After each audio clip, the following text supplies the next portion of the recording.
이준석 운명 네 가지 시나리오가 있다. 이준석 운명.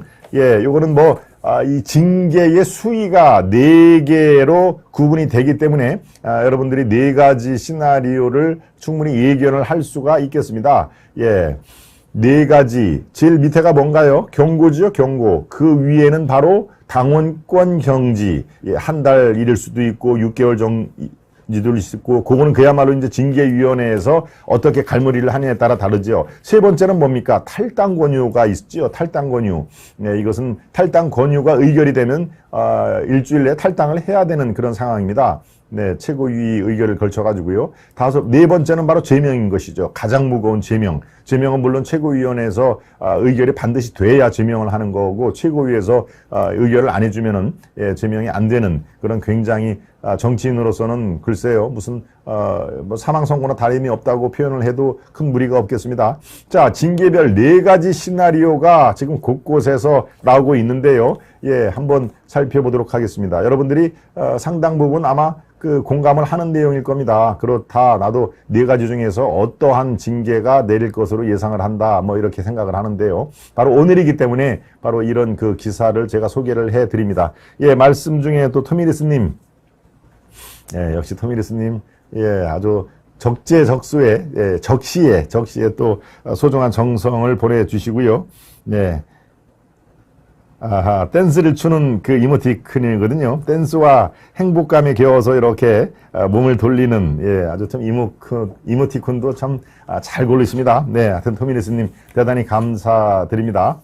토미님 말처럼 이준석은 당원대로 하면 됩니다. 그렇습니다. 당원 당규가 있고 다 그러니까 거기에 따라서 집행만 하면 되는 것이죠. 거기에 정치적으로 반드시 대표를 이 대목에서 가려야 된다라는 것보다도 규칙대로, 당원 당규대로 따르면 된다라는 말에 저도 한 표 올리겠습니다.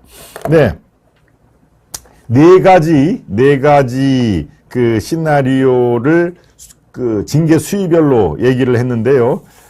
일단 가장 낮은 수준 경고를 받을 가능성, 이것도 지금 꽤 있습니다. 어차피 경고도 징계의 일환이거든요. 그러니까 징계는 징계대 가장 낮은 수위의 경고가 만약에 오늘 나온다. 그럴 경우는 어떻습니까? 그러면은 당대표직에는 영향을 주지를 않을 가능성이 더 많다라고 하는 게 여의도 평론가, 여의도 분석가, 이 당내에서 나오는 얘기입니다. 직함은 그대로 유지할 수가 있다. 경고가 나오는데도 이준석 당대표에서 물러나라 이렇게 나오는 목소리도 물론 있겠지만 그 목소리는 메아리에 그칠 것이다 라고 하는 그런 내용이 지금 나오고 있습니다.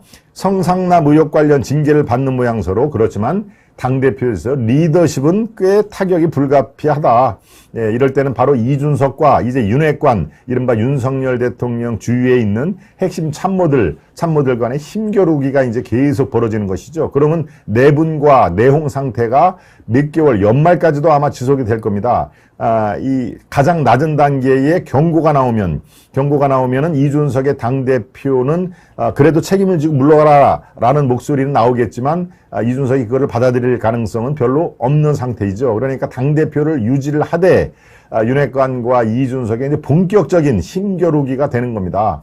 그러니까 당의 내분 상태는 훨씬 더 어려워질 가능성이 꽤 있는 것입니다. 그러니까 글쎄요, 징계가 이루어진다면은 경고 위에 바로 어떻습니까? 탈당 권유, 또 당원권 정지라고 하는, 어떻게 보면은 상당히 제명과 이 경고를 이렇게 적절하게 믹스를 해놓은 그런 그 두 번째와 세 번째 수인데요. 지금 현재로서는 두 번째 가능성이 더 많아 보인다라고 하는 게 당내에서 분석입니다만은 글쎄요, 공이 어디로 튈지는 진짜 아무도 모르는 상황이죠. 그런데요, 당원권 정지, 이준석에게 가장 뼈아픈 징계는 바로 제명이 아니고 당원권 정지일 수가 있다라고 하는 그런 내용이 나옵니다. 왜 그럴까요? 제명이 가장 뼈 아프지 않나라고 싶은데 바로 제명이 나오면요,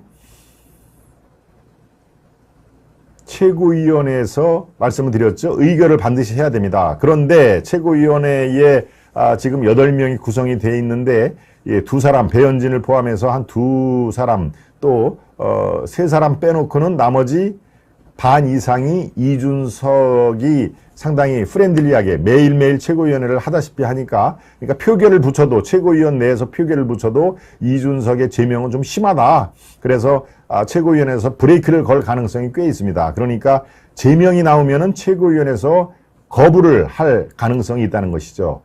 따라서 이준석의 입장에서는 제명이 나와도 최고위원회에서 리젝트를 할 가능성이 있기 때문에 그다지 오히려 여론의 동정을 많이 불러일으킬 가능성이 있는데 이제 두 번째, 세 번째 바로 당원권 정지가 만약에 나온다. 그럴 경우에는 아주 난감한 그런 입장이 되는 겁니다. 이준석 입장에서 당원권이 정지된다고 해서 곧바로 대표직을 내려놔야 한다. 그런 당원 단계는 없습니다. 그런 것은 아니지만 기한에 따라서 정치 생명이 매우 위태로울 수가 충분히 있는 것이죠. 이 지금 국민의힘의 당원 당규에 따르면요. 당원권 정지 기한이 최소 한 달입니다. 최소 한 달. 최대가 몇 년인지 아십니까? 3년입니다. 3년. 그러니까 한 달에서 최대 3년까지 당원권 정지를 할 수가 있다. 이렇게 되어 있는 겁니다. 그러니까 이 기간에 따라서 이준석이 스스로 거취를 결정을 해야 되는 그런 상황이 될 수가 있는 것입니다. 사실상 대표직을 박탈을 하는 예컨대 한 6개월 당원권 정지, 1년 이상이면 당연히 더욱 그렇고요. 6개월 이상 당원권 정지라는 그런 처분이 내려와도 지금 6개월 동안에 당 대표가 없는 상황, 이거는 상정할 수가 없는 것입니다. 그러니까 이준석의 입장에서는 가장 난처하고 난감한 상황이 바로 당원권 정지, 두 번째, 이 수위로는 두 번째밖에 안 되지만 가장 자기를 난처하게, 난감하게 할 수 있는 것이다. 말씀드렸죠. 차라리 가장 무거운 제명이 딱 떨어지면 여론의 어떤 동정을 등이 없고 최고위원회에서 이거를 뒤집을 수가 있다. 그만큼 최고위원회 8명의 지금 구성원에 있는데 2명, 많아야 3명 빼놓고 나머지 5명은 그래도 이준석의 우호적으로 이건 좀 심하다. 이준석을 지금 제명시키는 건 좀 심하다라고 거부권을 행사할 가능성이 있다는 얘기죠. 탈당 권고도 마찬가지입니다. 탈당 권고도 당원권 정지처럼 이준석을 매우 난처하게 만드는 것이죠. 당규 21조에 이렇게 되어 있습니다. 윤리로부터 탈당 권고 징계 의결 통지를 받고 10일 이내에 탈당 신고서를 제출하지 않을 경우 최고의 의결을 거치지 않고 지체 없이 제명 처분하게 돼 있다. 그러니까 이준석으로서는 정말 이 당원권 정지와 더불어 탈당 권고를 하면은 꼼짝달싹 할 수가 없는 그런 상황인 것이죠. 징계 의결 통지를 받고 열흘 12일 이내에 탈당 신고서를 만약에 제출하지 않는다. 나는 내 손으로 탈당 제출을 나는 하고 싶지 않다라고 해도 최고의 의견을 거치지 않고 당에서 제명 처분을 할 수가 있다 하는 얘기입니다. 그러니까 이준석 입장에서는 사면 초과보다도 훨씬 더 빠져나갈 구멍이 없는 상황이 된 것입니다. 탈당하거나 탈당하지 않더라도 자동으로 제명 처리가 되기 때문에 이준석으로서는 최악의 경우의 수로 받아들여질 수밖에 없다. 그러니까 4가지 그 징계 수위에 따라서 시나리오가 있는데 차라리 제명은 막판에 기사회생을 할 수가 있다. 왜? 최고위원회에서 뒤집은 데니까. 그렇지만 두 번째와 세 번째 탈당 권유라든가 당원권 정지는 당원권 정지가 예컨대 6개월 이상 당원권을 정지한다라고 하면은 대표가 공석일 그렇게 오랜 기간의 공석으로 남아 있을 수가 없는 것이죠. 바로 이준석에게 자 이제 당신 역할 끝났으니까 이제 좀 짐 싸가지고 가라라고 하는 그런 대표 이 탈당 권유가 이제 러시를 이룰 가능성이 매우 높다는 상황이시죠. 그러니까 이준석의 입장에서는 결론입니다. 두 번째 수위와 세 번째 수위가 훨씬 더 제명보다도 난처하게 만드는 그런 징계 수위다라는 것을 제가 말씀을 드립니다. 어떠한 결과든 국민의힘에서는 파열음이 날 수밖에 없다라는 얘기가 바로 그래서 나오는 겁니다. 제일 약한 경고를 하더라도 이제 경고를 하면 제가 말씀드렸죠. 예, 대표를 계속 유지를 할 수 있는 이준석 세력과 이른바 윤핵관의 이제 본격적인 또 힘겨루기 새 과시 그 국면으로 들어가기 때문에 더 당에서는 파열음이 엄청 많이 날 수밖에 없다라고 하는 그런 상황이 되는 것입니다. 네. 그래서 이준석은 어제도 또 한마디 했습니다.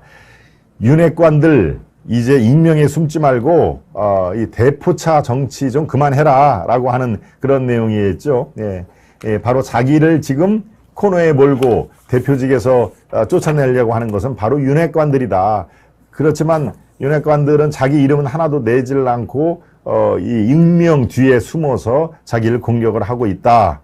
윤리 앞두고 가장 신난 사람이 누군지 아십니까? 바로 윤핵관들이다 라고 하는 내용입니다. 어제 이준석이 TV에 나와서 글쎄요 상황이 있는데도 또 라디오 TV는 또 열심히 찾아갑니다. 네, 이렇게 얘기를 했습니다. 윤핵관이라 지칭되는 분들은 본인들 뜻대로 하고 싶은 게 많아 당대표를 흔들었다. 오늘 윤리위원회를 앞두고 가장 신난 분들이 바로 윤핵관들이다. 윤핵관은 익명의 뒤에 숨어서 당내 분란을 일으키는 분들인데 남의 번호판 달아서 무책임하게 운전하듯 대포차 같은 정치를 하고 있다. 예. 경찰 수사도 받지 않은 상태에서 정치적 상황 속에서 윤리가 돌아가고 있다. 예, 윤리 징계 절차가 이전 상황에 대해서도 매우 지금 정상적이지 않다라고 윤리 자체의 예, 부적절성을 지금 강조를 하고 있는데요. 네, 지금 윤핵관들이 익명에 숨어서 자기를 공격하고 있다라고 얘기했는데 윤핵관 중에 당당히 이름을 올릴 수 있는 이철규라고 있습니다. 이철규. 네, 이분도 경찰 출신인데요. 이철규 윤핵관의 한 분인데 아예 자기 이름을 걸고 뭐 우리가 익명에 숨어서 대포차 정치를 하고 있다고 야 차라리 나는 내 이름을 걸고 하겠다라고 이준석의 후한 무치다. 예, 상황이 이렇게 되면 알아서 물러나가야 되는데 정말 얼굴이 두껍기도 엄청 두껍다라고 이철규는 자기 이름을 내걸고 이준석을 상당히 코너에 몰아붙였습니다. 그러니까 윤핵관이라고 다 그 익명의 그런 그늘에 숨지가 않는다. 나는 내 이름을 걸고 이 이준석에 대해서 그간의 행동이라든가 잘못된 점을 내가 조목조목 지적을 하겠다 하는 얘기입니다. 예, 여기에 오세훈 서울시장이죠. 서울시장이 글쎄요 참 이 예민한 문제에 얘기를 안 하는 것이 더 낫다라고 참모들이 얘기를 했을 텐데 어제 한마디를 했습니다. 아마 여러분들 약간 의아할 텐데요. 이준석이 만약 징계를 받아서 사퇴를 할 경우에는 당의 국민의힘의 득보다 실이 훨씬 많을 것이다 라고 얘기를 했습니다. 누가 얘기했다고요? 바로 오세훈 서울시장이 얘기를 했는데 상당히 의외로 여러분들이 받아들일 겁니다. 이런 민감한 상황에서 얘기를 안 하는 게 더 나을 텐데 라고 되어 있는데요. 예, 오세훈 시장이 어디에서 이 얘기를 했나? 예, 바로 어제 언론 인터뷰 신문하고 얘기를 했는데 신문기자가 이제 물어봤을 거 아닙니까? 이준석의 징계위원회가 내일 열리는데 어떻게 생각하십니까? 라고 하면은 대개는 그런 민감한 문제는 애둘러서 넘어가는데 이렇게 얘기를 했습니다. 어떤 형태로든 이준석 대표가 중도 사퇴하는 일이 벌어진다면 국민의힘 당으로서는 득보다 실이 훨씬 더 많을 것이다. 정당이라는 것은 다양성을 먹고 사는 것인데 이준석이 물러날 경우 그 다양성이 훼손될 수밖에 없다. 그러니까 이준석이 징계를 받아서 대표직에 중도 사퇴를 하면은 당에 좋을 게 하나도 없다라고 하는 그런 내용인데 아주 이 정치 민감한 현안에 대해서 서울시장으로서 소신을 얘기를 했다고도 볼 수 있습니다만은 상당히 이 온라인 상에서는 굉장히 찬반이 굉장히 지금 활발하게 나오고 있습니다. 뭐 서울시장이 왜 그런데 이 의견을 표명을 하느냐. 뭐 이준석이 지난 서울시장 선거 때 많이 도와줬다고 이준석을 한번 이렇게 봐주자는 얘기냐라고 하는 온라인 선에서는 오세훈 시장의 저 발언에 대해서 뜨거운 찬반 양론이 지금 펼쳐지고 있다. 예. 오세훈이는 이 상황에서 이해관에 줄을 섭니까? 대통령 후보. 예, 오세훈하고 저는 반대 의견입니다.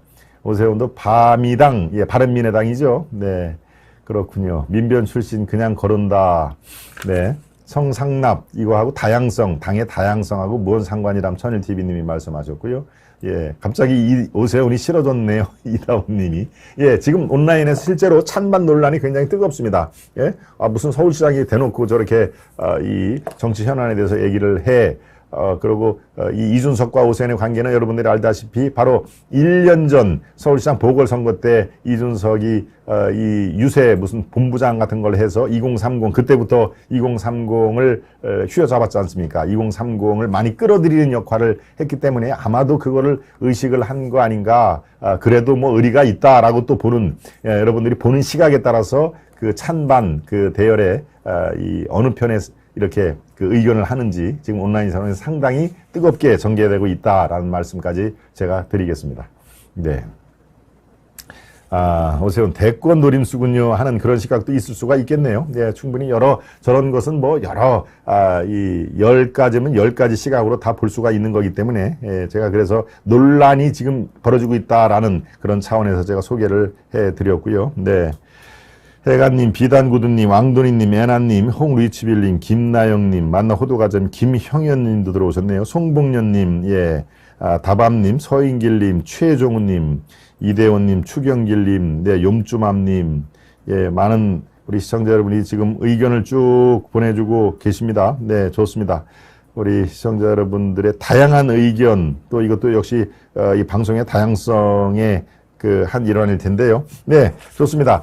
이준석의 운명 4가지 시나리오, 오세훈의 이 발언에 대해서 지금 찬반 논란이 뜨겁게 전개되고 있다는 것까지 제가 말씀을 드렸습니다.